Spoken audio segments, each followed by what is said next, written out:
Hello, duckies and dice fiends. Welcome to Chaotic Wholesome Presents. It is time for the Table Talk Show. I am Kay, and I'm one of your co-hosts. I am being harassed by Gilmore, so he will probably show up in the early part of this. As I said, hey, Dungeon Mr. Ty, welcome on in. But I'm only one of your co-hosts. Our third co-host is Gilmore. Say hi, Gil. Say hi, Gilmore. And David, who the heck is you? And what the heck is we doing here? Hi, I'm David, and this is the Chaotic Alpaca Presents show where we talk about things. But no, this is the Chaotic Wholesome Presents Tuesday Table Talk Show featuring Gilmore. And I count my lucky stars that Kay has not forced me as well into a bow tie. Where every week we talk about TTRPG stuff, how to be a better player, how to be a better GM, how to be a better human being, all with a focus on intersectionality and inclusion so that everybody can have a good time. Look at you. Flawless. Right? It's crazy. Right? Impressive. So yes, you can find us here doing this every Tuesday. Tomorrow you can find me over at Tavernaw's channel, not Tavernaw, at Goblin Cave TV playing the circus game with my My Little Pony tiefling. Thursday, I'll be right back here playing, what's it called? Coral Island. It's a new farming game. Also, David, it's on Game Pass. Uh-huh. Uh-huh. Uh-huh. David Are you suddenly types into his computer. Hey Rex, how you doing? Are you doing more Disco Elysium? While there will be a return to Slay the Princess, this Friday will be dedicated to Fine. Disco Elysium Alrighty. because I did not realize how much the detective in that was a gigantic piece of shit, and I can't wait to just set him on fire. Like, I will Hello, find Eric. some way to sabotage his shit. Welcome on in. Sunday, that's when I will be over at Tavernaw's channel, hopefully playing Kinley and Girl by Moonlight. Speaking of, we're going to talk about, I don't know if you know, David, I'm chronically online, and there's been some discourse lately. I would have never expected you, of all people, to be I chronically know, online. it's only like it's been my profession to be online chronically for 15 years, Right. Yes, there has been some talk, and it's been interesting because your friend is a community manager, and so they put on the hazmat suit and waded into the comments. Yeah, that's always just yeah. You always do that on purpose, and ooh-wee. I do know what I'm getting myself to do. Again, I am the tank. Community managers, in case y'all don't know this, community managers are the team tank. We will take the hits for you. We will tell you the important things. Just don't go, if you're a developer, if you're whatever you do, don't read the comments. Let me tank that for you. So there's been some discussion around bleed. And there's been some very interesting takes on all sides. Like, I want to say both sides, just all sides, in all directions, in all which way. Some takes of which, my hair's doing something really weird. Some takes of which Me too. were really surprising to me. So I want to talk about that. But first, I think we need to level set, right? So David, do you have a definition of bleed? Bleed is the transference of emotions from your character to you, and vice versa. And yes, bleed really is as simple as that. Now, this discussion started because a certain TTRPG, which is often in the darker, spicier side of things, we'll say, put out a 2-page spread on how to play for bleed.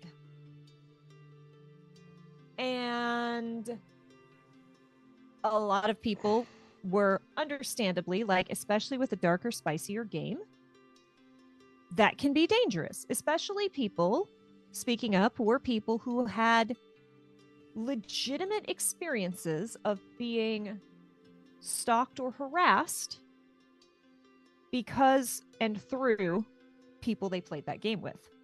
Like that game in particular. So there was a lot of bleed is bad, you shouldn't encourage it.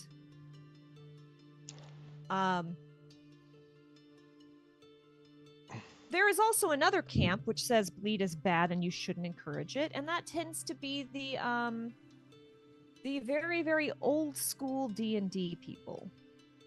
The 1 and 2 were the best versions ever.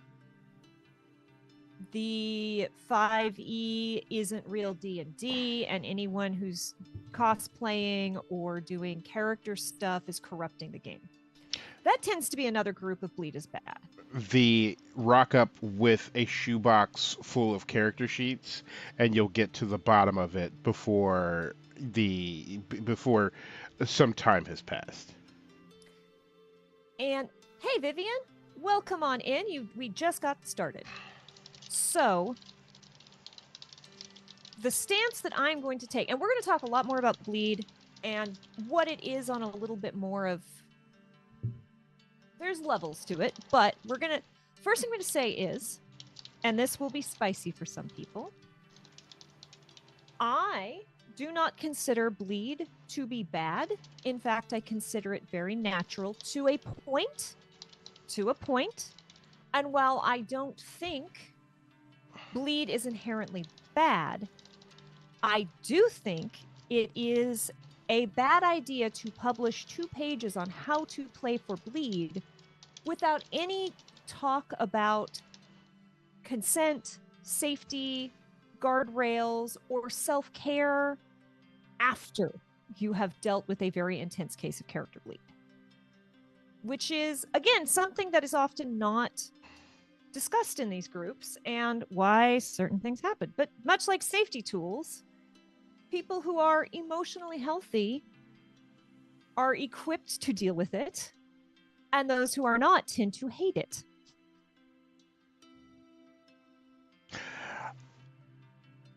I keep thinking about Vampire the Masquerade because Vampire deals with some very dark themes. And it has some dark gameplay elements. There is, so like, vampires are essentially ostensibly evil. Like, they are otherworldly creatures that prey on humanity. And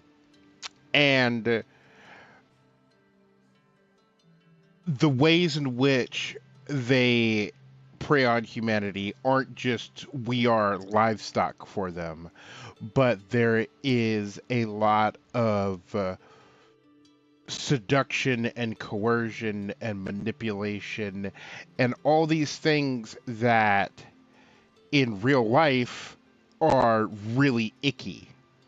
Um, Things that are red flags in people immediately. And there is a thin line between and also deals with themes of like mind control and loss of will and so consent becomes this thing that you push through and push past, which in real life is bad, full stop, every time. Um, and so, and like you could make that argument with other TTRPGs. Like everybody has heard of the band of murder hobos that just stab everybody they don't like. Yeah. There are people who do that in real life. Curse of Strahd. Right. But vampire, those elements are very much closer to real life because your average person doesn't go around with 3 or 4 of their best friends just beating up on the populace. Yeah, armed to the teeth, threatening every 7-Eleven worker. Right. And if you do that, hopefully you don't get to do that for long. Yes. But we're not going to talk about law enforcement today. And so with all those themes and getting to indulge in the darker side of humanity, into the more objectively evil things that people can and do, but doing it under the guise of fiction it's very tricky ground. Hi, JD.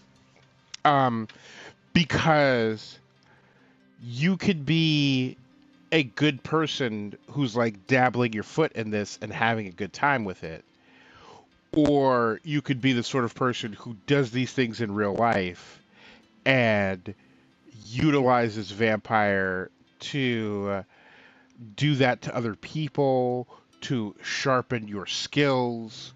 There are a lot of different. It's one of those things where it's like it's fun, but it can go real bad real quickly. Yes. It's like playing with firearms. Yeah. Like there are more safety tools that you should be utilizing when quote unquote playing with firearms, and you should always respect how dangerous they are. But then there's going to be a subset of people who don't use those safety tools, who don't respect how dangerous they are, and then they shoot themselves in the foot cleaning the thing. Right. And okay, but let's be very clear. I'm going to say this up front, and David will confirm. I experience character bleed all the time. All the time. And I don't think it is a bad thing. Now, I'm going to say, I want to talk a little bit because we have these two really anti-bleed stances for two very different reasons in D&D. I consider one more legitimate than the others. The other, that's another conversation. But I want to talk about bleed outside of the TTRPG space. And several performers and actors who are also TTRPG people have spoken to this very well on Twitter through, multi-comment things. But in theater, you are expected to bleed. You are expected to take your experience and put it into that character. That is a normal it's not even a normal thing. It is an expectation. You are straight up told if you cannot figure out how to put your own experiences into this character, then you are doing it wrong, or you will not be truly successful. I'm gonna say something here that is going to be surprising, David. A little known fact about Baby K is Baby K was not a theater kid. If you put a gun to my head and were like, all right, Baby K, gave me like a whole list of questions, and then like the last question was Baby K a theater kid? And it's like if you get it wrong, the gun goes off, then I would have an additional hole in my head. Baby K wanted to be a theater kid, but the theater teacher at Baby K school hated Baby K. But Baby K was not allowed to be a theater kid. So Baby K learned all the theater tricks from reading books and watching. I mean, I don't know how I'm sure there were other ways I picked it up because watching YouTube videos was not a thing because YouTube didn't exist yet. But yeah, Baby K was not a theater kid. Baby K wanted to be a theater kid. Baby K tried to learn all the things the theater kids were doing. So for not being a theater kid, I am very theater kid. There were a lot of adults in your life as a child, as a child and young adult who were just wrong. Like I was also a jerk who put that they literally wouldn't let me join. Like senior year, you had to be approved to be in drama. I was not approved to be in drama. So they did like a talent show and I wrote a one-person performance and did it in the talent show, and everyone was up the drama teacher's derriere about why is this person not in theater. So, Baby K got theirs. Good. But I cannot David has seen the backstories of not all, but many of my characters. I cannot imagine writing a character and not bleed. I have bled into characters before I have played them, just while I'm writing the backstory, before I even realized. If we look at Solo from the Emergency Power Podcast, I was like, this is a messy bitch. This character is messy. Some genuinely bad stuff happened to them, but they handled it in the worst, most ridiculous ways. Haha, isn't this a ridiculous way to react and to deal with this kind of pain and trauma? They should do better. And then I lost a family member. And guess what Kay caught themselves doing in reaction to that grief? Exactly, to a lesser degree, right? Tone down but going from an 11 to a 6, the exact same kind of reactions that they were laughing at in this character. Oops. But part of what we want to discuss is bleeding can actually help you know yourself and grow. And that knowing that this thing that came out of my mind is capable of doing this, which means I am capable of doing this. Help me go, maybe I don't do that. And that was a level of self-awareness I would not have had if I did not bleed into my TTRPG characters. It's funny because like very early on when we were working on things, Kay is like, "Hey, I'm building this character," and then Kay would like, hand me the stack of documentation, and I'd be like, this is Kay," and then I'd be like, "This you?" And then Kay'd be like, "It's not me," and I'm like, "Kay," and then like 2 months would go by, and then Kay would be like, "Hey, remember that thing I sent you?" I'd be like, "Mm-hmm." Kay's like, "This me," and I'm like, "Oh, so when I said this you," and Kay's like, "Yeah, it was absolutely me." Mm-hmm. And Mm-hmm. I think that's really good and really important.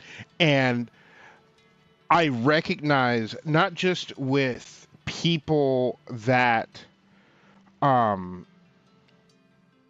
are that I've known in the past couple of years in the TTRPG space, but even back in high school, one of the the DM of my first D&D game,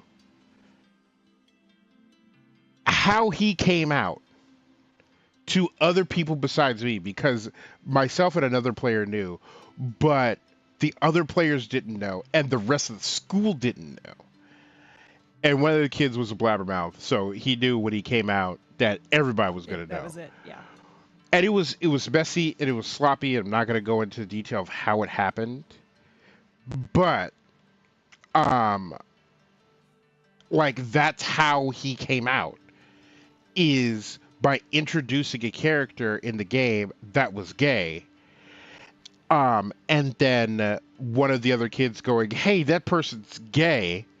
Why did you put a gay?" And he's like, "Because I love gay people." Well, why? He's like, "Because I look in the mirror." And through that person figured out, if not that he was bi, at least that there was a question mark there. And like that led to a lot of growth for our little 15, 16-year-old brains.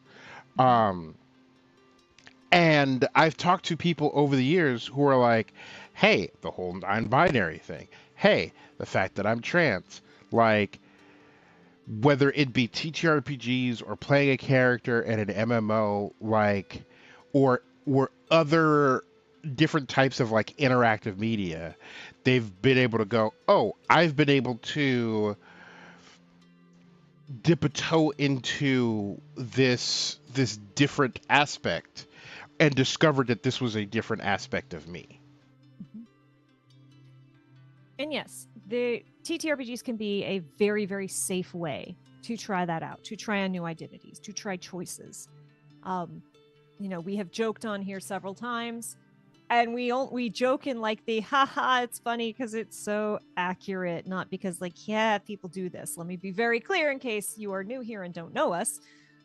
We joke about how you realize that you are trans or non-binary by trying out your new name, either in your TTRPG or in your Stardew Valley file. Yeah. Just to see how it feels, right? Is this, does this, this kind of, or nope, you know what? That doesn't, nope, new save file, start over. Now, I would like to say the other side of that coin. Oh, and here, before we do, David, if someone comes to you, someone who has decent talent, right? Someone who you know is intelligent and talented, comes to you and says, "David, I want to write a book. What should I write about?"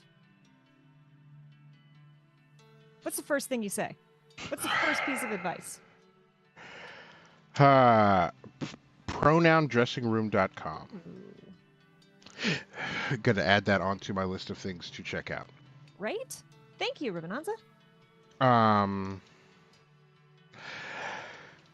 So my caveat is, am I giving them professional advice or am I giving them personal advice? Okay, the typical answer to that question is write what you know. Right. The typical answer is write what you know, and I never ever ever ever ever tell people that. And there's a reason why. because when it comes to writing a book, making a TTRPG, like Kay and I, like we don't know about like spiders crawling in our mouths, or at least I don't. Whatever shit you got up to in Texas, I will not comment on.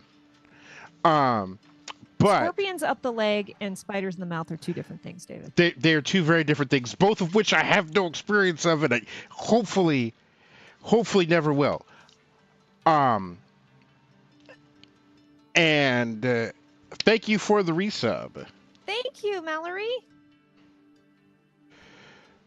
Um, You are so not at all late. We are so happy you're here. I tell people, if you have something to say, and the story format is what then go for it. Then sit down and write it. Hello, DC. Welcome on in. Um, and like, and there's this, and I know this is sort of like getting a smidge off topic, but here we go. There's this old chestnut that people talk about where they're like, oh, well, you could tell what somebody really thinks and tell what somebody's really about by reading the things they write. And for some authors, that's true. Like, you want to know what Orson Scott Card thinks? Sit down and read the Ender series. Mm-hmm. Because you'll get to the end of it and you'll be like, oh, this guy's a Mormon. And guess what? He's a Mormon. But I don't think that you very obviously put yourself into the things that you write. I do think that you can pick and choose what things you reveal about yourself. Ender's Game was, look, that's a whole rant that we're not gonna. The repressed Mormon thing. That's a whole. And yes, Ender's Game was very gay. Ooh, wee. But I do think that you are never going to avoid writing about the things that are important to you. Like writing a book or even like a short story or even like fan fiction is a Herculean effort. And so you got to really care if you're going to sit down and write, 80,000 words, 120,000 words about literally anything. And so like the mathematician who sits down and like publishes 3 papers about like the number 0 or about some like a weird equation, they really care about it, ask them about it, and they will talk to you about it. Like they really. Ooh. Yes. But with that said, if you are a straight white Midwestern man, please do not make your first book about being a Black trans woman. Don't write that Right. book. That's you do not know that experience, no matter how good your imagination is. Please don't do it. Please don't do it. Yeah, and going back to write what you know, there, as much as I say, write what you want to write about, also write what you can write about. Yeah. Because there are so many lived experiences that I don't know about or have.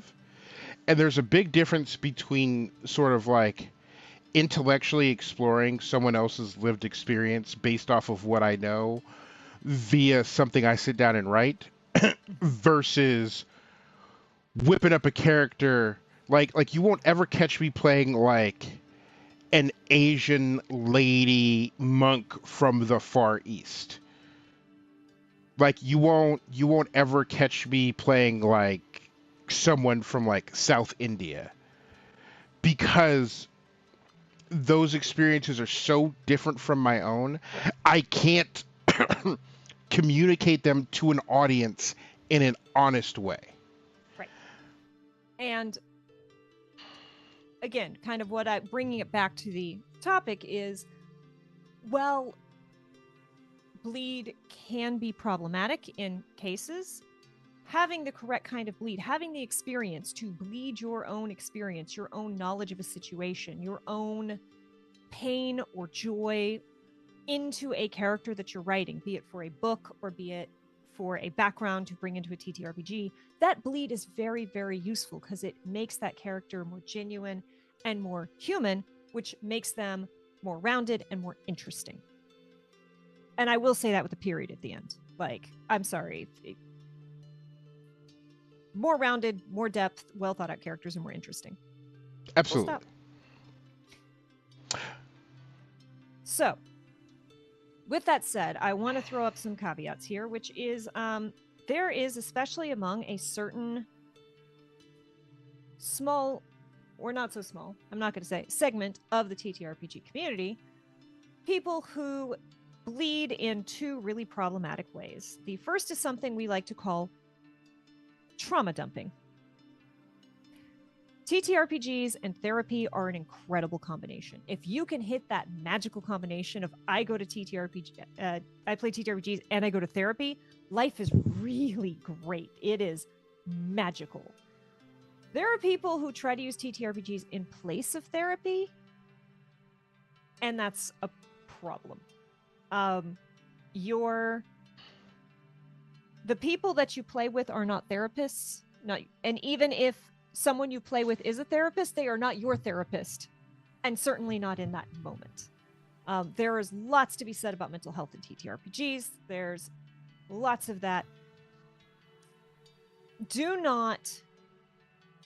Yes, all of us end up eventually using our characters on purpose or accidentally to work through some of our trauma, some of our pain. This is something that happens if you're playing, especially the more performance-based TTRPGs. But look, I know so many people who are like, I had a bad day and I just want to do combat today because I want to punch monsters. I've had a bad day. And that right there is a form of bleed. Maybe it's not, oh, I'm feeling what my character's feeling, but it's like, you know what? I've had a bad day. I can't punch a dragon, so I want my character to go punch a dragon so I can feel better. That's bleed. And people tend to forget that that is also bleed. But don't trauma dump your fellow players. You can and should have the emotional awareness to go, hey, I am feeling this scene a little too much. I'm going to pull out those safety tools and say, can we either take a break or can we skip to the next scene? Because if we continue down this, I'm not going to be okay as a player, and I'm going to take it out on you all. Don't do that. We've had it happen. I don't know if you've had it happen at a table, David. I've definitely had it happen to a table where I'm just like, I know what's happening and I cannot help or make this better at all.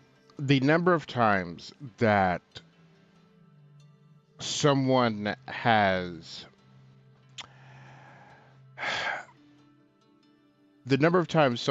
like tried to, not even like, the number of times someone has had something that they really needed to unpack and either didn't know that they needed to unpack it or tried to haphazardly unpack it all over everyone else. Yes. Yeah, Too many says, times. imagine if you're in IT and you are asked every D&D session to fix someone's laptop. Listen, anybody who knows anything about a computer, like if you know how to check your email, and if you are like a late Gen Xer on down, you have been asked to tech support a boomer's computer. Yeah, it fell.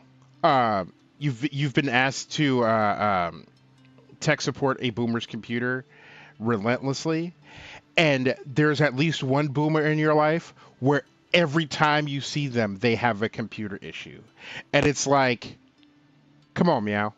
Yes. This is the reason my mom has Macs. I don't know how to work a Mac, so I cannot troubleshoot her Mac. And yes, I did pick up that metaphor. I'm sorry if I didn't say it correctly, but yes, it's a very good, it's a very apt metaphor. Like, as Jay said, like, absolutely, I'm happy to help you, but not every session. The other side of bleed, which is, most of y'all know, I'm Ace. I'm pretty loud and open about this fact. That I am both asexual and aromantic. I have no desire for any of that. Allosexuals are weird and wonderful, and I'm so happy for you. Please don't involve me in it. My sexuality is please don't show me yours, and I won't show you mine, and life is good.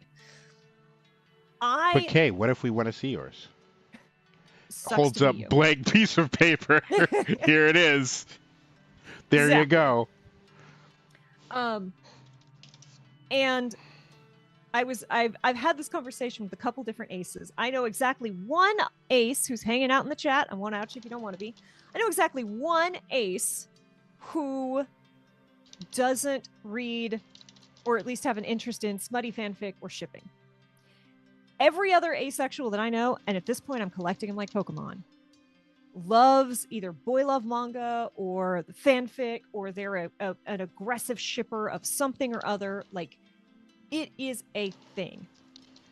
We've discussed it because one of my friends was like, this perplexes me as to why I am like this, as is every other ace I know.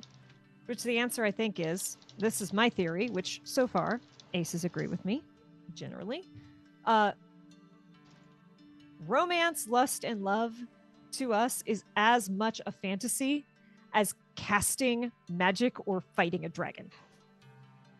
We want to play around with it in fantasy because it's weird and we can't imagine it being real. Zoink Scoob. I love doing romance in TTRPGs. I love it. I love shipping characters. I love having my characters shipped. I love doing like the, ooh, are we, aren't we? I love coming in with characters who are a couple or who are exes because that's really funny. I love that. I will not do romance with someone whom I do not know, and I do not know well, because I am very aware of the fallout that happens, because I have experienced it, even in my relatively short time in TTRPGs.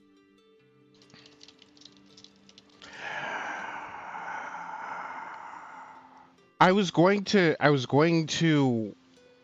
had something to say, but then Ribbon's comment, the farthest I want to see is holding hands, that's lewd enough, really sabotaged me.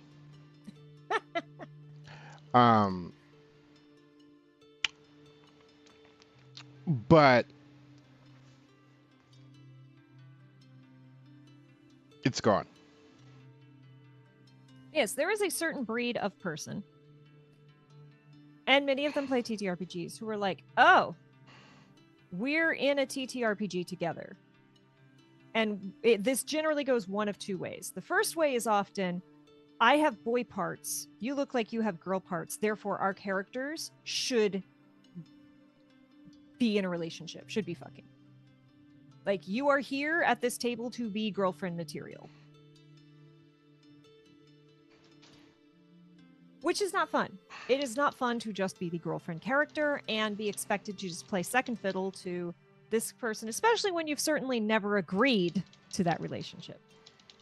The second is even less fun and much of a bigger problem. Is there are people who are like, oh, I like your character, I like you, we like each other's, like, my character likes your character, you like, your character likes my character, you say you like my character, that means we should get married tomorrow. I'm following you home. Yikes. Yikes. Also not fun. And as much as these people would like to say that's just probably, no, that is a form of bleed. As well as some toxic masculinity, some misogyny, some antiquated gender role. Like, there's lots of problems there. But that too is a form of bleed. Just like, I'm really angry, can we just have combat today so I can punch something, is a form of bleed. So the definition of bleed is much broader than most people are giving it credit. Yes, and I think one thing to circle back to is to recognize, and I've said on the channel before, Kay taught me about like the Venn diagram of gamers, and you could be a hardcore gamer and your Venn diagram doesn't touch another hardcore gamer. David and mine. Right. like we've got Stardew and like 3 other games, and like We're about to have that's it. Coral Island because I'm pretty sure it's going to suck you in. All right, but like you know, Kay has played as much Don't you be? Pokemon as Don't you much be? Pokemon as I've played. Uh, some like she's got like my World of Warcraft level of time invested in Pokemon. Um, and you know, I've played hundreds, if not thousands, of games. Kay has played hundreds, if not thousands, of games, and it's still just like, well, the overlap, like from the Super Nintendo to today, the overlap is like 3 games, and that's bananas to me. And so that really taught me that different people want different things out of games. Um, and not everybody wants to play a video game where the game sticks your balls in a vice and then smashes them with a hammer. Um, Yeah. and That David is that meme of like, I hate this game. Then why are you playing it? Because I love it. And I'm like, I have actively like been playing something, and I've been talking to a friend of mine, and I'm just every roast, every profanity, every awful thing I could say is coming out of my mouth, and she's like, um, have you tried playing a game where you have fun? And I was like, who does that? Um, oh, OBS reconnection successful. I guess it was me too. yeah, Or I think it was just me. okay. I thought it was me. Okay. I think it's behaving. Um, Seems to be. but um, but like TTRPGs are the same way of like uh, different people want different things out of it. And as I play with more and more people, especially outside of the circle of people who want to perform on camera, um, there's some people who are like, I just want an excuse to just go and like bonk things. Mhm. Like I'm here to bonk, more bonk. And there are people who treat it like a video game where it's like I have to assail this problem and throw myself at it until I overcome it. Um, and it's important to recognize that different people want different things, but like, let's be clear, the things we interact with have an impact on our emotional state and who we are. Mhm. Like, if you sit down and read white nationalist propaganda all day, every day, if you sit down and absorb propaganda, eventually that will have an impact on how you think about things. And while you do have a choice about how you internalize those things, let's be real. The lizard brain is a thing. Like there are things that there are ways to influence the brain that we don't have conscious control over. Like if you oh oh perfect example. I went to the University of Redlands, which is one of the driest places on earth. And so I built up static electricity every second of every day. And I worked in the computer lab, and the doors to the computer room had big metal like push bars to get in.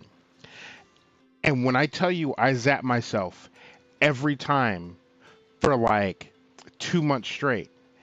And so for the entire rest of the time I was there was always this hesitation when I reached out to like interact with the door. Like that was a conditioned response. Mhm. And I would go, okay, well, I need to get in here. I'm going to get zapped. So I would reach out and like grab it. And I didn't get zapped every time, but I got zapped most times. Or like I would find a way to like discharge myself. But the point is that like even me being conscious of it, I still flinched every time yeah, like if you've lived in Nevada, if you live in Arizona, like if you live in like places that are dry and hot, you get zappy. Um And so like they're the things we interact with have an impact on us. The things that we like have an impact on us. And like you can watch true crime and be like, "Oh, this speaks to like a deep-seated fear within me, and therefore I find it fascinating." Or you can watch true crime and take notes about your next adventure. Like you could choose how you take that information and execute it in real life, but it does have an impact. Yeah, Rex says, I just want to do a couple in a TTRPG like Gomez and Morticia, slash the Thin Man movies from the 40s with two powerful people working together hand in glove. David knows I have been ranting about, and Candace knows too, because I kind of, sort of, somewhat, I don't want to say tricked, inspired Candace to do a project because I'm like, this is a story that I want, right? This kind of setting, this kind of, and it's a very similar thing of like, I want this kind of setting with these kind of characters working together. That speaks to me. That excites me. There is something about that. And I don't know exactly how, but there's something about that that my brain is like, I would like to experience that. I would like to play with that. And again, that is a form of bleed, right? Why you like certain video games and not other video games is the same kind of mechanism as to why. Look, I'm sure we've all had this experience. I'm sure we all have the TTRPG group where you're like, yeah, I'm playing with this group. It'll be fun. And then there's the group where it's like, this Saturday, me and the other 5, right? That there's something, and that is our brains are so good. And this is especially true with storytelling, with TTRPGs in particular, because storytelling is just the most basic human thing. This is what humans did when we learned to make tools. We sat around the fire and we told stories. And we are telling stories together in TTRPGs, right? So it is very powerful, and it is very easy for our brains and our emotions to go like, yes, this matters. This is important because it is not only creativity, it is not only storytelling, it is not only wish fulfillment, it's doing it in a group with other people, which is why multiplayer video games are so impactful. Because you're doing it with other people, you are making memories together. And it's important to recognize that if you feel emotions, you have been moved by a story. Mm-hmm. There is a franchise, there is a series of books, there is a TV series or a movie series or video game series. There is a series of anecdotes that a particular friend tells. There is something out there in the story format that speaks to you in such a way where you get big emotions from it. And if you feel emotions and then you try to tell me, oh, well, there's nothing I really like care, I guarantee you I could pick one of the big franchises and be like, you know what, Boba Fett's not that cool. And then we're fist fighting on my front lawn. Dungeon Mr. Ty says, I had a character that failed on a Wheaton level and then got made fun of for it all the time. I still feel bad for him and by extension for myself. And yes, this is the first thing I said in like episode 2 or 3 of my being in the Emergency Power podcast, because it was an existing series and I joined in and I had built this really cool, Soul's this snarky, wisecracking, catty con artist basically, and it's so fun to do it because they are highly capable. They have a sword that no one can take from them and they stab people with it very well, right? They are a highly capable person in every aspect, and I was rolling like garbage. And just the first time in a fight, they've been talking themselves up to this group the whole time, and I just can't hit anything, and I'm just like, I built this character to be so cool and they're just not right now. Like, I feel bad for them. And I feel secondhand embarrassment. and I feel guilt because it's my bad rolls that are making my character not cool. And that's a weird place to be. Guilt and secondhand embarrassment. Yeah. And when it comes to characters you build and make and like throw into a game, I do the exact opposite that Kay does. Like every game that anyone has played with me in the past like 5 years, we sit down at the session 0 and I go, okay, listen, this character is not me. Please do not make the mistake of thinking this is who I am as a person. Like, I play a character that is obsessed with teeth. I don't give a shit about teeth. There's nothing in my life that I am that hell bent about. Okay, look. Not all my characters are 100% me. Elements of them No. come out. Soul is aggressively pansexual. Let's just be very clear. And that's an important thing, is like you look at Kay's characters and there's always like one element of Kay's characters that tells on them. And the rest could be like, whatever. Like the pansexual thing. It's very weird being ace and having a pansexual in your head.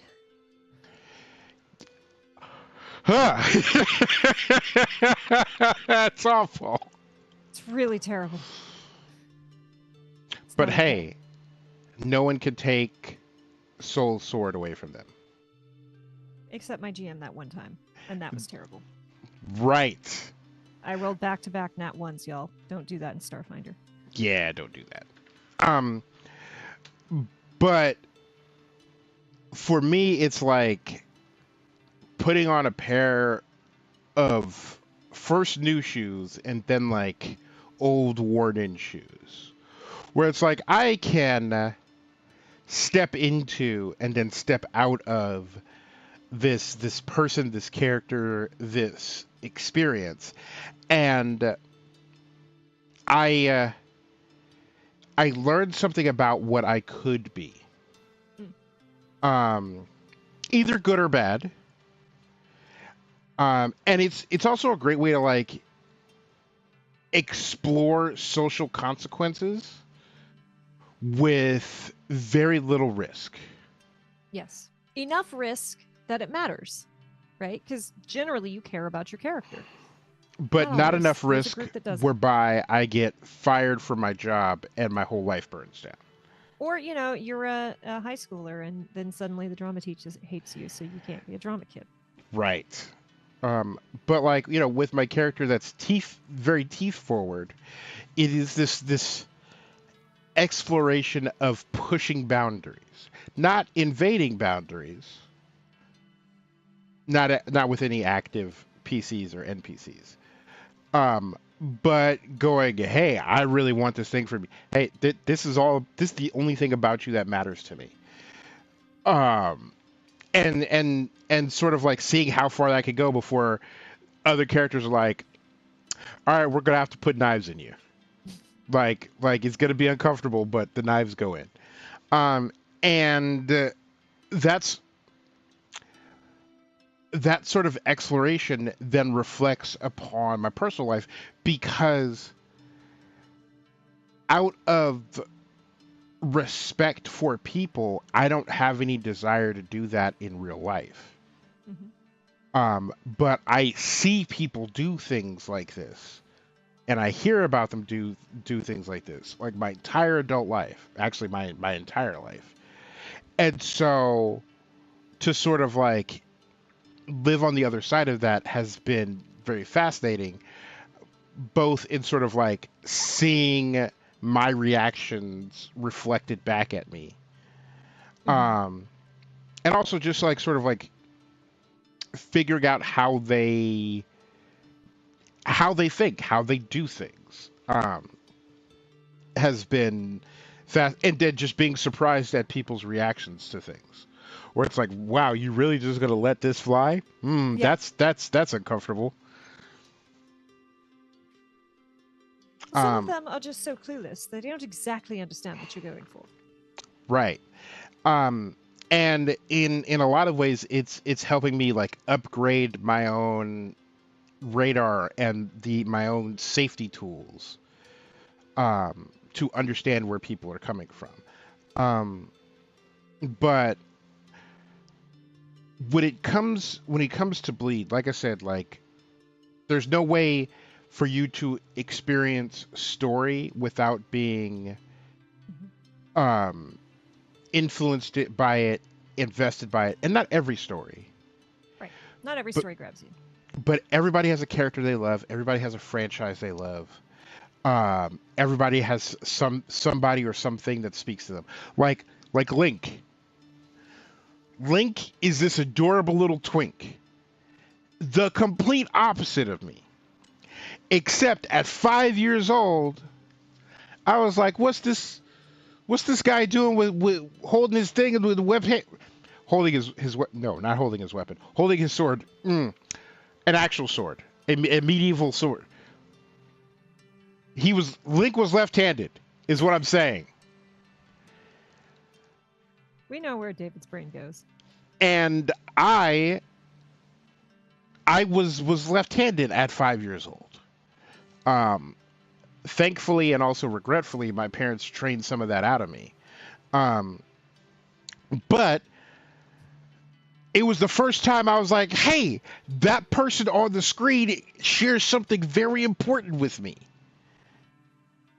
And here I am, like 89 to now, however long that is, 30 something years later, being like, oh man, Link's a cool guy. I'm gonna dress him up in a mini skirt and run him around Hyrule.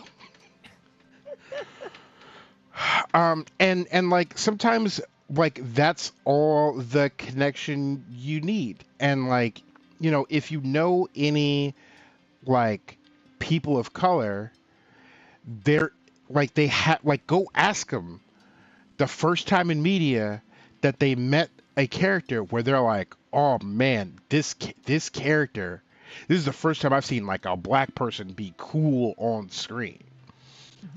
Like everybody talks about how the original like Ted Raimi, not Ted, is it Ted Raimi? But Sam Raimi. The original Sam Raimi Spider-Man was like the first comic book movie to make it so that, or like they'll talk about X-Men, about the first comic book movie to make it mainstream and make it so. Blade. Blade was the first comic book property that wasn't Superman or Batman. That proved to film studios that you could make comic book movies and people would be into them whether they knew it was a comic book movie or not. And let me tell you, there was a stretch of time where every black kid I knew, boys and girls alike, were like, yo, Blade is the coolest shit ever. And we all saw that movie too young. We all saw that movie too young. But ooh-wee. Link, queer icon, all kinds of queer, every kind. And like, you talk about Cloud. And like, I remember playing Final Fantasy VII and being like, ah, man, I went to Catholic school. I have a weakness for little twinks and pigtails. And like, that was it. Yeah. No, I looked at, again, I grew up in a very, very Southern, very Bible Belt town, school, community, church, all of it. And I literally learned that gay wasn't just a mean thing you called kids on the playground because of Cloud. It's like, what's going on with Cloud and Barrett? Because I went on the date with Barrett in the Gold Saucer. I'm like, what's going on with this? Oh, okay. And then since the new game is coming out soon, I'm not going to say too much, but like then things went on and I'm like, okay, no, that was an actual read on that. Okay, cool. And like long ago, I had issue 2 of Spawn from Todd McFarlane. And for people who don't know, the character Spawn, Al Simmons, is a black guy. Like he's dead. He's been cooked in Hellfire and in like Earthfire. He got no skin. He wears the cool suit. But it's a black guy under there. And Todd McFarlane has spoken about Al Simmons being black for years because people have gone, well, why did you make him black? And Todd looks back at him and is like, why not? Yeah. He's like, I was conceiving a character. And I was a black guy who was ex-military, and I didn't think, oh man, here's a guy. Let me make him black. He was just a black guy first. The end. And he's said, I've had I've like been in Texas and I've been in the South at like comic book conventions, and white guys like Confederate flag white supremacist types have come up to me and be like, "Oh man, Spawn is my favorite," blah blah blah, and looked them dead in the eyes and be like, he's a black guy, right?" And then watch their smile turn to a frown and watch them walk off, and I'm like, "Listen, Todd McFarlane," and I am not educated enough on Todd McFarlane to know if he's done a lot of shitty things. I know that there are questions about like the Todd McFarlane Toy Company and how they've interacted with properties and vendors and yet, but Todd gets a +1 for being willing to spit in the face of some of his most dedicated fans to stand up for the identity of his characters and the representation that character embodies. I'm going to circle back to really quick because, I looked at Cloud and I saw Cloud and Barrett with a gay story, and that was what I saw. There is a huge community which sees Cloud as a trans story, which is really, really awesome, and not what I saw when I saw it, and certainly not what... Was it Square or was it Square Enix? I think it was still Squaresoft at the time. Yeah, still Squaresoft. What Squaresoft intended when they wrote it, but you know what? That doesn't matter. Because knowingly or not, they wrote a story that resonates. They wrote a character arc that resonates with with trans people, with queer people. So that's a queer story. A queer story. And I do want to like piggyback on that with you can write things that resonate with people without intending to. Mm-hmm. And that's why I say you can't necessarily like look at something that somebody has written and be like, oh, I figured this person out, because whoever writes Dragon Ball Z wrote a black dad. Piccolo is a better father to Gohan than Goku ever was. And Piccolo was all of our black dads circa like mid-90s. And I guarantee you the guy who sat down and wrote Dragon Ball Z didn't go, oh man, this is going to be everybody's favorite black daddy. Like, no, there's no way he could have conceived that. And guess what? Piccolo is one of us, and he's a dad. Yes. The end. I will not accept any question or any slander or any negative commentary about Daddy Piccolo.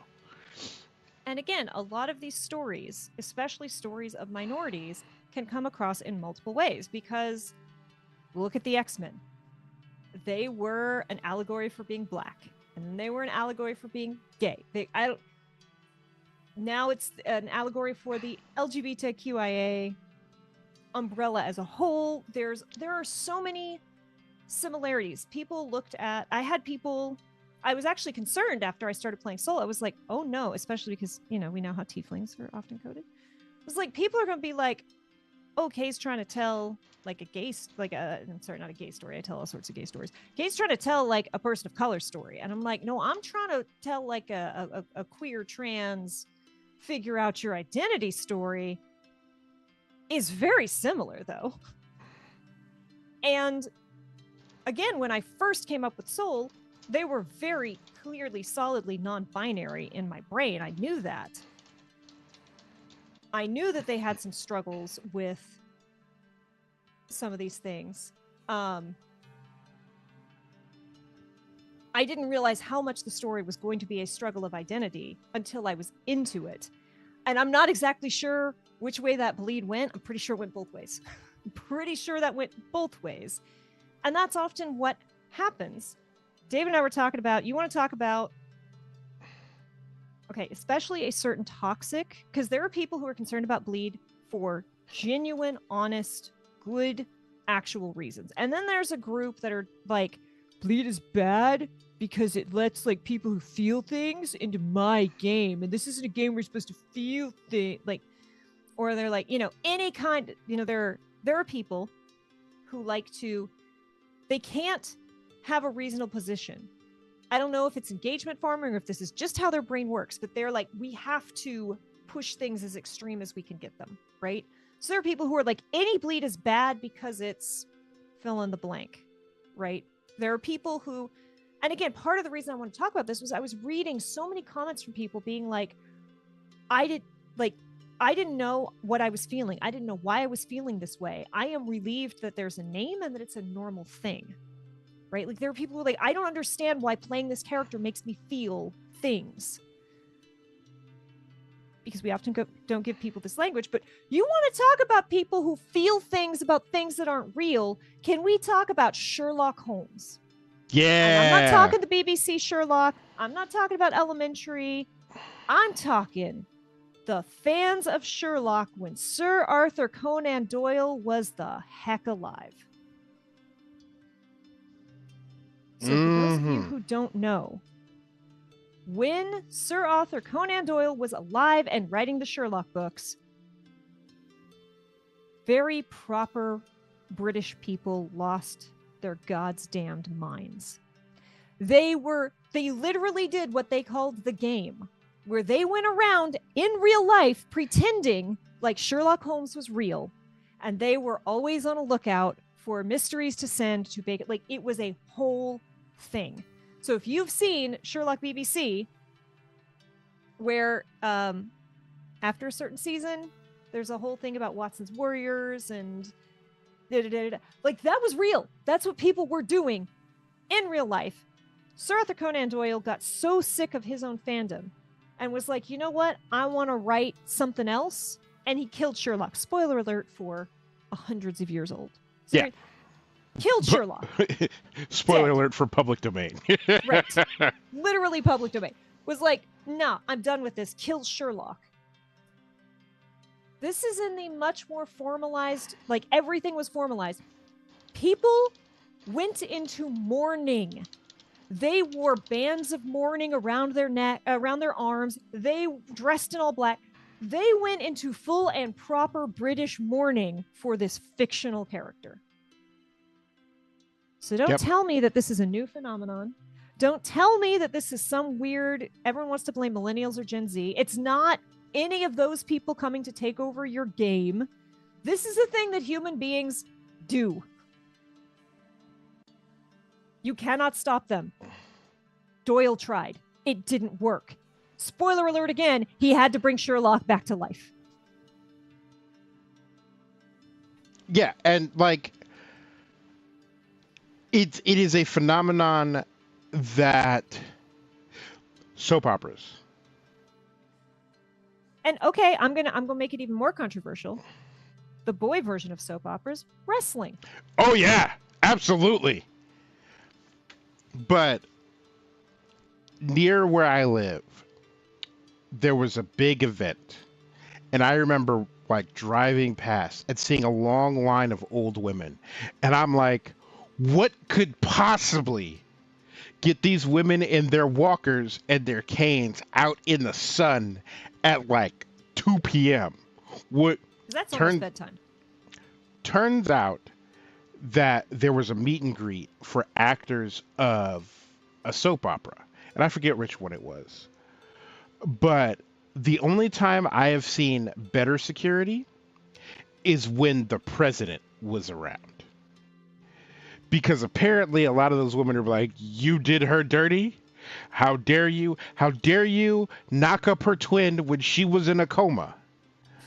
And like wrestling, 100% the same thing. Like every 6 months or so, like if you were plugged into the wrestling world and the wrestling world news, because like there is like in character news and out of character news, and if you're plugged into the out of character side of things, which at a time I was for a lot of reasons, um, about every 6 months there's a crazy fan ended up like breaking down the like motel room door where so and so was staying.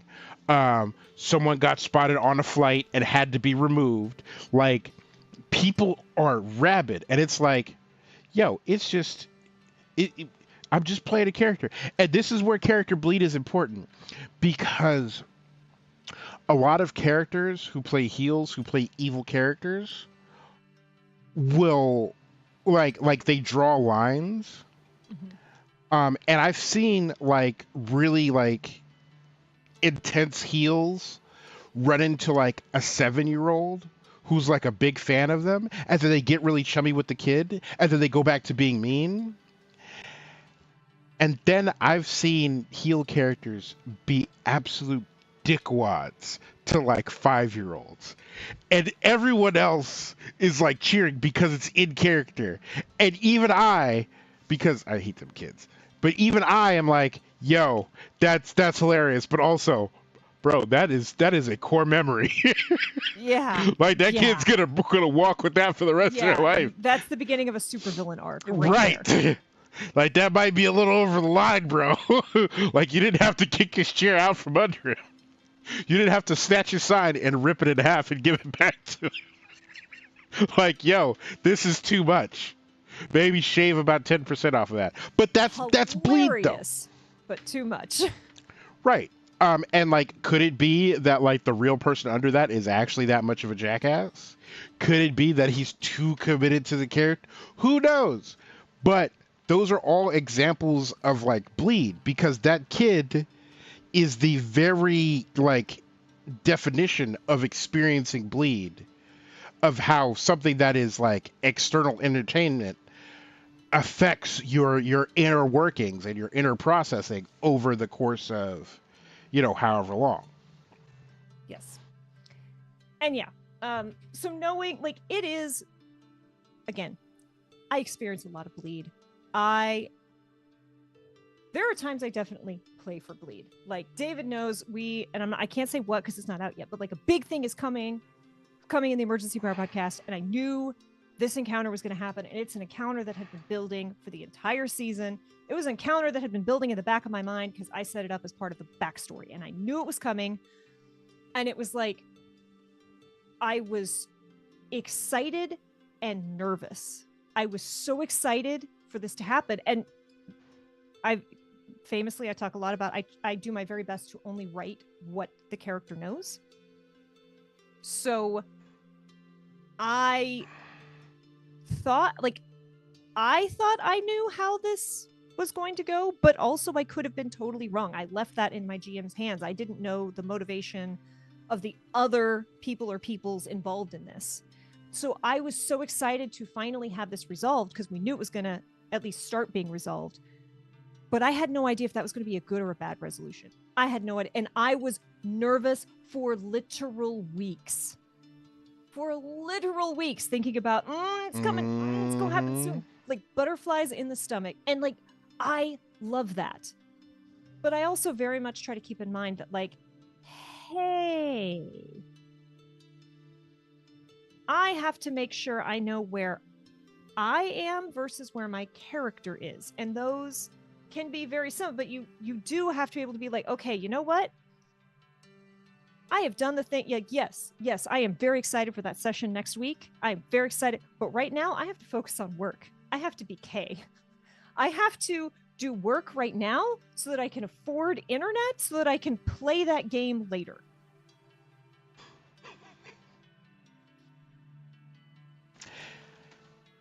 And when it comes to bleed and the debate around bleed, I will say this. Ultimately, you are responsible for your own mental health.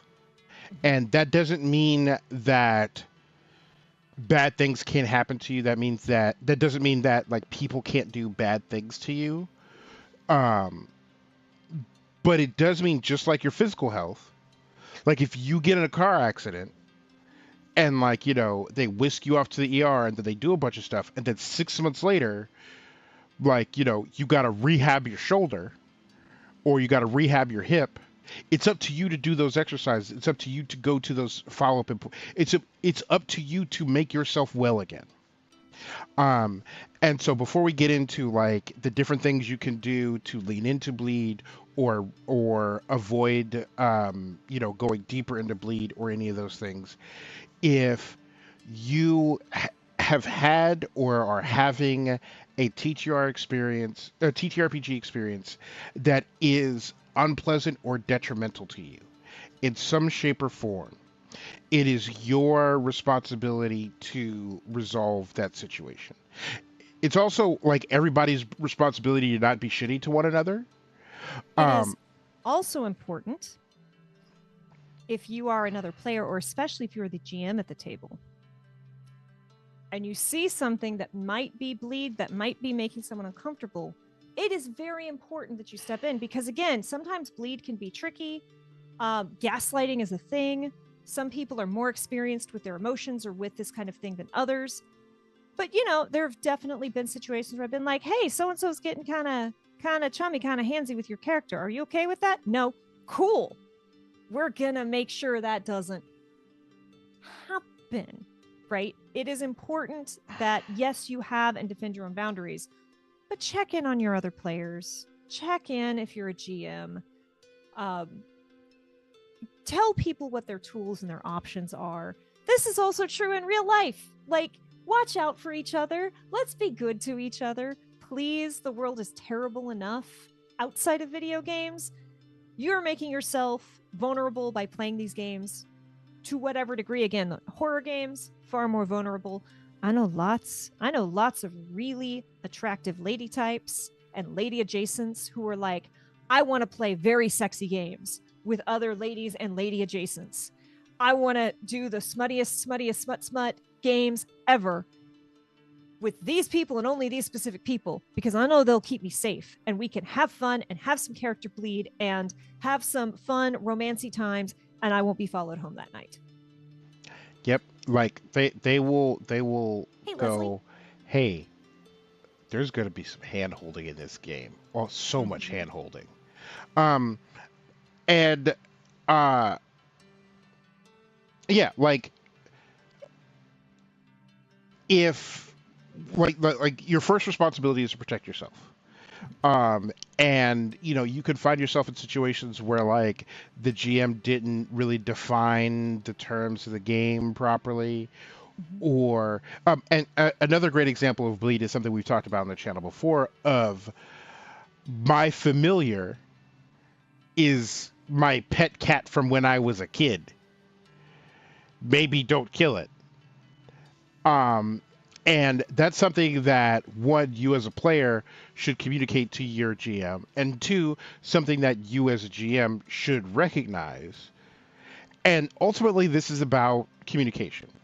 So first, making sure that you're on the same page for like what type of game you're running and what type of game you want to play.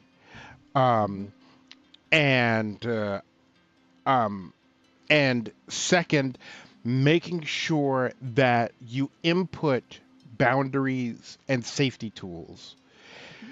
No matter how innocent or innocuous your game may be, you are going to run into things that you didn't conceive of for one reason or another. You might set a game in the Old West, and all sorts of Old West things are great. But then when a lynch mob shows up, someone might have something to say about that. Someone might have to unplug their internet to get out of the game. Right.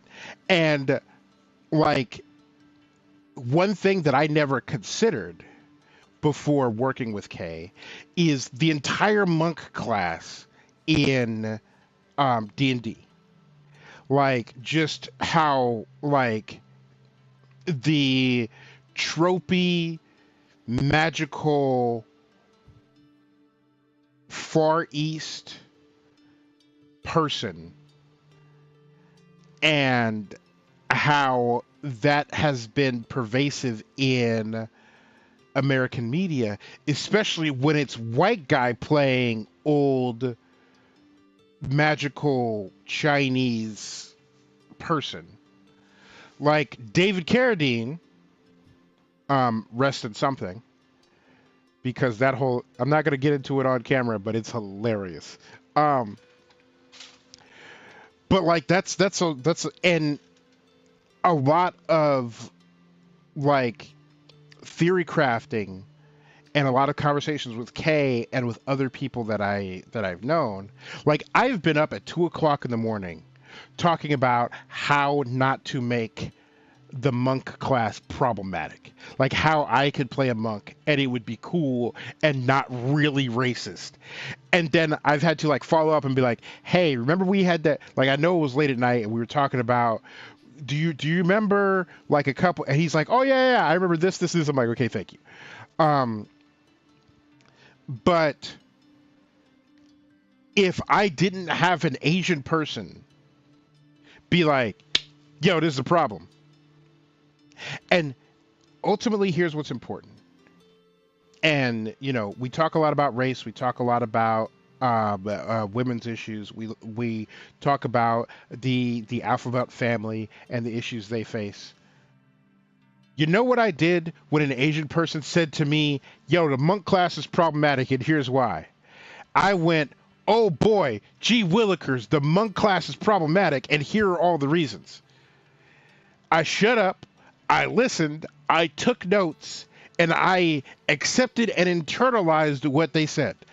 The thing I didn't do is A, ignore them, B, act like I didn't hear anything that they were saying, and C, argue with them about it. Or Q, you're just so sensitive. Right. You're just too sensitive. Why do you got to make everything political? Why do you got to make everything about race?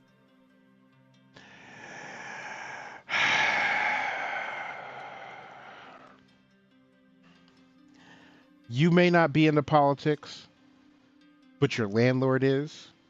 Mm-hmm. The corporations that govern your life, they're really into politics too.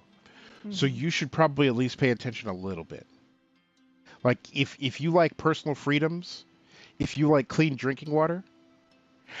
I remember watching Captain Planet as a kid and being like, there's no way that someone just has a 55-gallon drum of toxic waste and then kicks it over into a river just because. Like, why did Dr. Blight do this? Because I'm evil. That's fiction. There's no. Everything I learn about corporations is like, you know, it'd probably be cheaper if we didn't like do this thing that damaged the environment. And they're like, yeah, but we've always done it this way. Yeah. Like lead in gasoline was making the entire population stupid. Was actively eroding the like top level IQ of the entire human race. And everybody involved was like, nah, it's fine. But bringing it back, this is why we do safety sessions. We do session zeros. We have safety tools. And again, the person you are today is not the person you're going to be in 2 years when you hit an important part of your campaign. It's also not the person you're going to be tomorrow. Because tomorrow you might find out about a health thing for you or your family. And you're suddenly like, cool, this whole thing is now off limits in my games because I am dealing with it IRL and I cannot deal with it in a fun way in fantasy. So as we've said, you can give consent, but giving consent means that consent can still be withdrawn at any time. If you thought, oh yeah, you know, like this happened to me where I'm like, yeah, I think our character, yeah, we can have our characters, like we can see if they date. Yeah, that'd be cute. What if they kissed? Oh, I'm into it. And then like 2 sessions later, nope, never mind. That's not gonna happen. You got real weird as soon as I said yes. It's not happening anymore. Yeah, true consent means being able to withdraw it at any point. Consent is not and never has been carte blanche to do whatever. And if you're in a situation where you cannot withdraw consent, then there is no consent. Right. So we are nearing the end of our time here. We've had a few people chime in, but yes, bleed, I would argue, not a mental health professional, I would argue bleed is something that happens to most people more often than they realize. Literally, if your character does something cool and you leave the table feeling happy because your character had a really good day, that's bleed. And that's the good kind of bleed. And that is a thing that you should enjoy and not aggressively try to remove from your gaming experience. Because we are all storytellers and we are all creatures influenced by story. And to try and remove that aspect from it is trying to remove something core from the experience, I would argue. I'd talked to another player, not describing his adopted son as the kid I bought to the kid I adopted, seeing as how I adopted my son and he was receptive and apologetic. Yes, like words matter, actions matter. Oh, I'm so glad you learned something, Eric. Yeah, this is a topic that again, I am a bleed E player and I will walk away from things emotional. I have definitely teared up during games on stream. I was playing in a game that's not aired yet with someone with a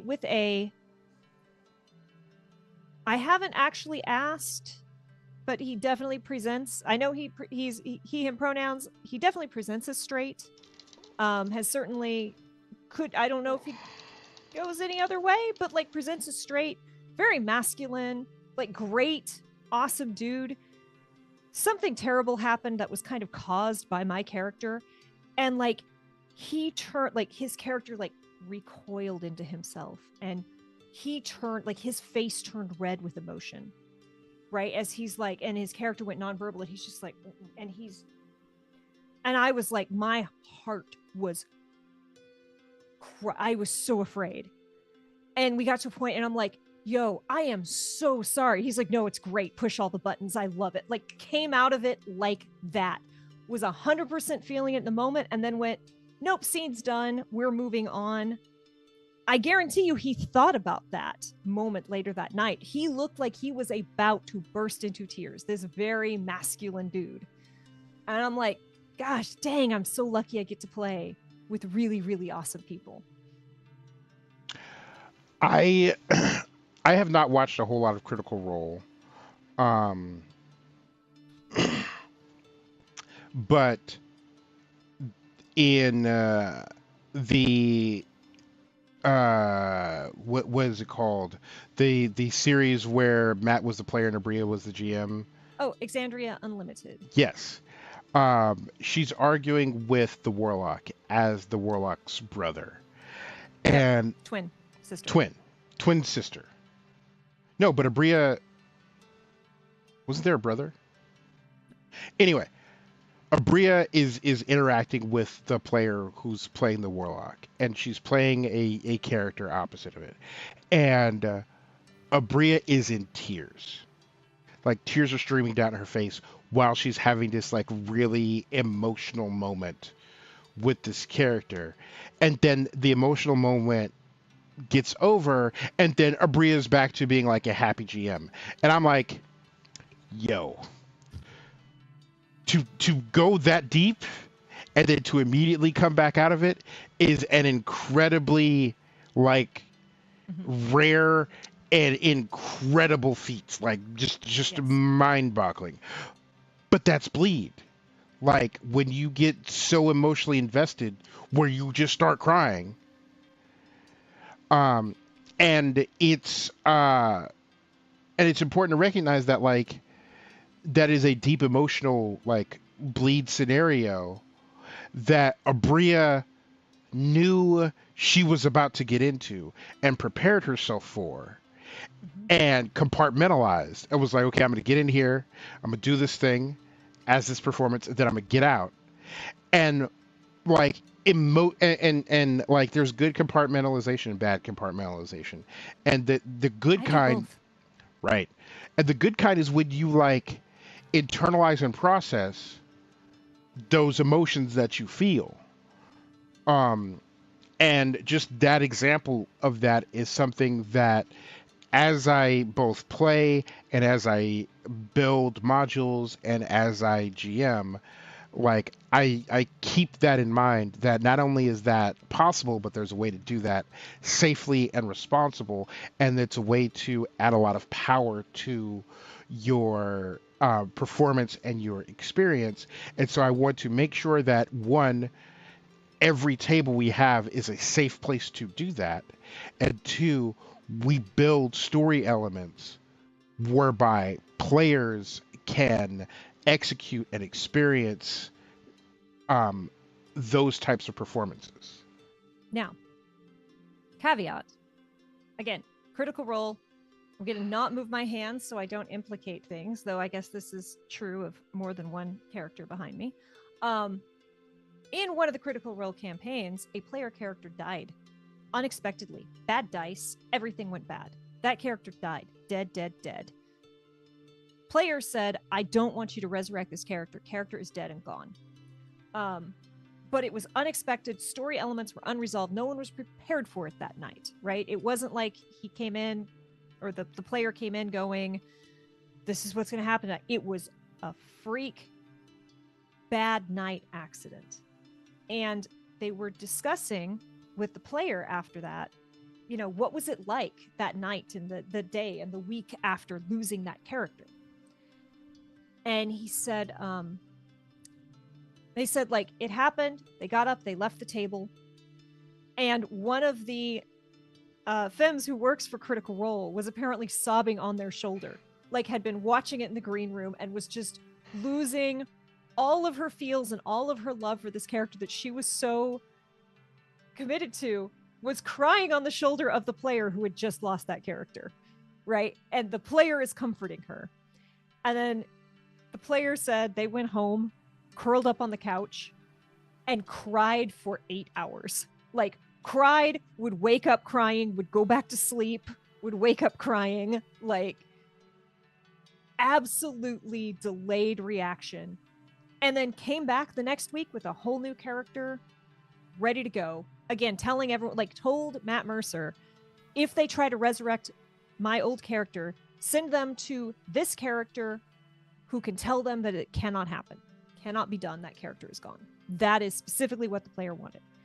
That is some incredible bleed and some incredible compartmentalizing. And you do not have to do that to be a good TTRPG player.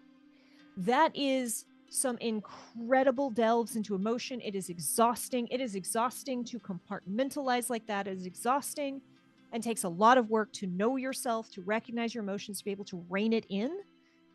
You do not have to do that to be a good or successful TTRPG player. Being able to access your emotions, to give a good performance, to understand where a character is coming from is very important. You do not have to do it to that level.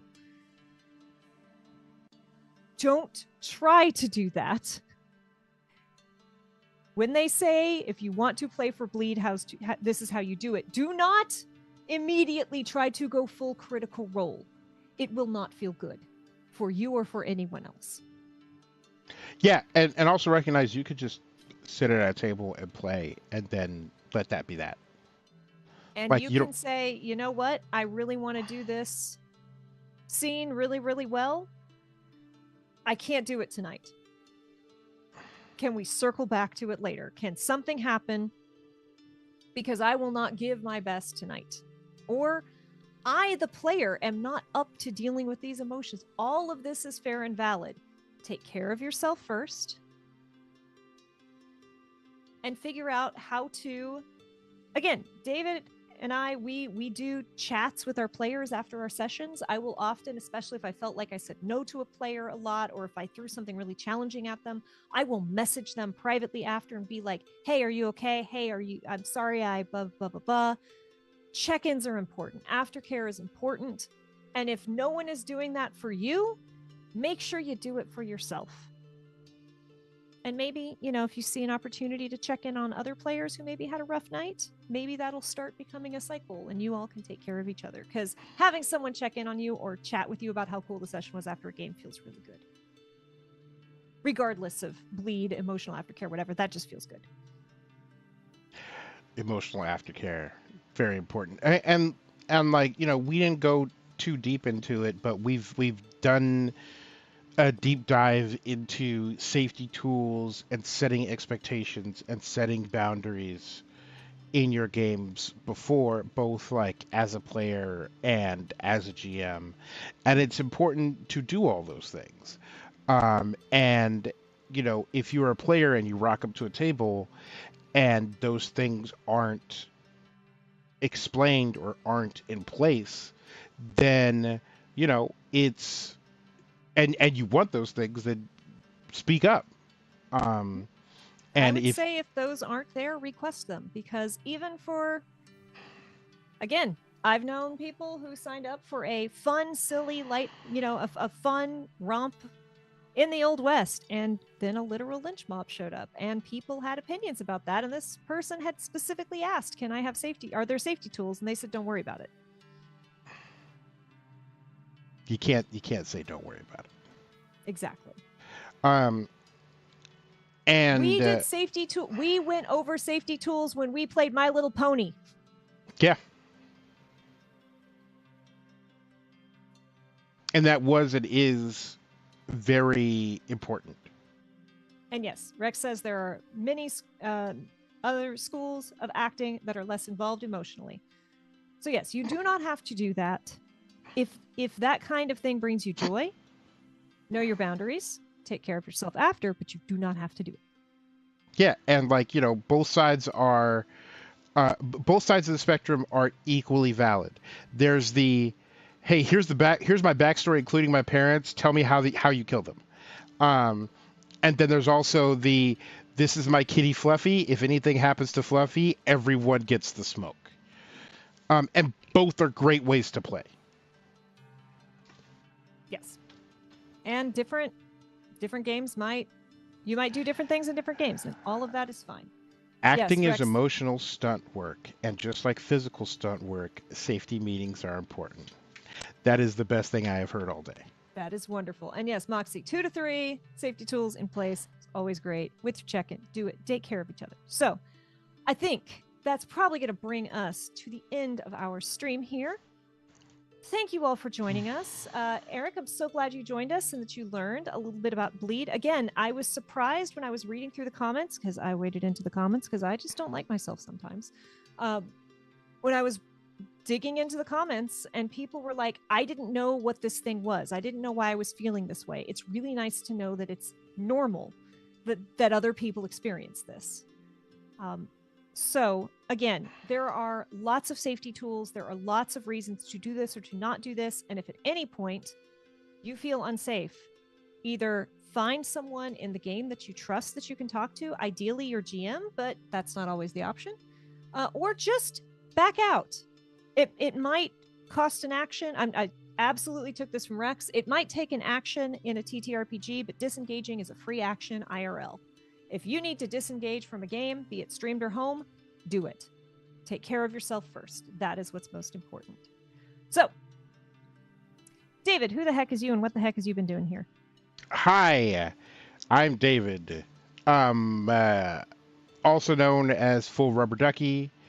And this is the Chaotic Wholesome Talk Show, where every week we talk about TTRPG stuff, how to be a better player, how to be a better GM, how to be a better person, all with a focus on intersectionality and inclusion so that everybody can have a good time. And I'm Kay. I'm your other co-host. You find us here every Tuesday doing this thing, covering various topics, and we're going to start hunting for guests in 2024. We're almost there, y'all. That's terrifying. Wednesday, I will be at Goblin Cave TV playing the My Little Pony Tiefling in the circus game. Thursday, I am streaming Coral Island, which is a brand new, just out today, 3D Stardew Valley. It's available on Game Pass. and so many other things. Yes, there's so much to do. David will be streaming Disco Elysium on Friday. Sunday, I will be at Tavernos channel playing Girl by Moonlight, which is a magical girl TTRPG. If you are going to PAX Unplugged, David and I, as well as I believe Moxie and Rex, will be at PAX Unplugged. I'm going to be on 2 panels, one on Friday at 7:30, I believe, and one Saturday at 8:30. I might have gotten the 7:30 the days mixed up, but evening panels for me. Also, save the date, December 17th. That is a Sunday. David is not going to PAX. I wish David was going to PAX. Nope. But hopefully next year when David has more disposable income. One of them will be streamed. The Friday one is going to be in Mothman, and it is tarot and TTRPGs. So we will be talking tarot cards and reading and incorporating them into games in various ways, games that have already incorporated them, or how to hack the astrology feat in Pathfinder 2e to make it a perfectly legit and creepily accurate TTRPG, tarot card pool. Horrifying. But yes, December 17th, save the date. We're going to have a good time. And if those of you who've been here for the past 3 years, you know what we do every December. Yeah, it's going to be good time. And the big bad is excellent. That's all I'll say. We almost changed last year's big bad to be this year's big bad. Yeah. Someone dropped the name last year, and I'm like...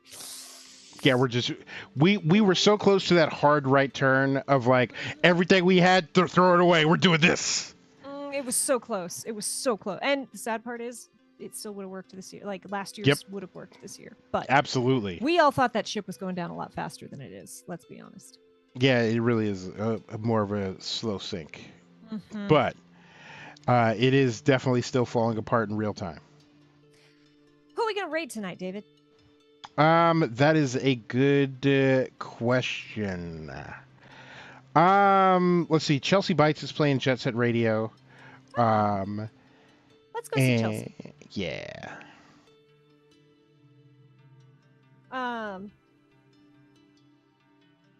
But yes, thank you all for joining us. Thank you for sharing your experiences and your thoughts. It is always a treat to see you. We will again be here next Tuesday. We will see you then, if not before. Thank you so much again for hanging with us. Be kind to yourself, be excellent to others, and we will see you next time.